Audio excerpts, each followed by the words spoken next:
म्हैसाळ येथे उमेद संस्थेच्या वतीने स्फूर्ती उद्योग खाद्यपदार्थ वितरण केंद्राचे उत्साहात उद्घाटन। उमेद संस्थेच्या वतीने आणि प्रभावती स्वयंसहायता समूह यांच्या मार्फत सुरू करण्यात आलेल्या स्फूर्ती उद्योग या महिला बचत गटाच्या खाद्यपदार्थ वितरण केंद्राचा शुभारंभ गुरुवारी अत्यंत उत्साहात संपन्न झाला। ग्रामीण भागातील महिलांना बचतीचे व व्यवसायाचे मार्गदर्शन करून त्यांना आर्थिकदृष्ट्या सक्षम करणे हा या उपक्रमाचा मुख्य उद्देश आहे। या उद्घाटन सोहळ्याला प्रमुख पाहुणे म्हणून भाजपा सांगली जिल्हा सरचिटणीस धनंजय दादा कुलकर्णी उपस्थित होते।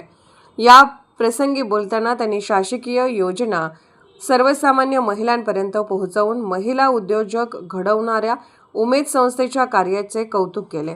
तसेच महिलांनी व्यवसायात उतरावे यासाठी सर्व प्रकारचे कर्ज व मार्गदर्शन मिळवून देण्याचे आणि आमदार डॉ. सुरेशभाऊ खाडे यांच्या माध्यमातून उमेदसाठी प्रशस्त कार्यालय मंजूर करून आणण्याचे आश्वासन त्यांनी दिले।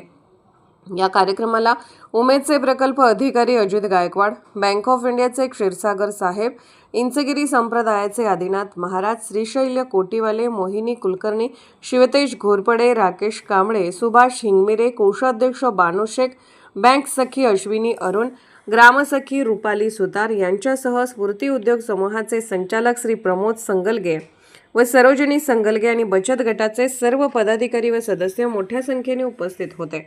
हा उपक्रम यशस्वी करण्यासाठी कृषी सखी सौ राधिका संगलगे, प्रभाग संघ अध्यक्ष सौ गौरी गुरव, अधिकारी गायकवाड साहेब आणि क्षीरसागर साहेब यांनी विशेष पुढाकार घेतला। कार्यक्रमाचे प्रास्ताविक आणि आभार प्रदर्शन सौ राधिका संगलगे यांनी केले। Bureau report SS news Marathi, Miraj.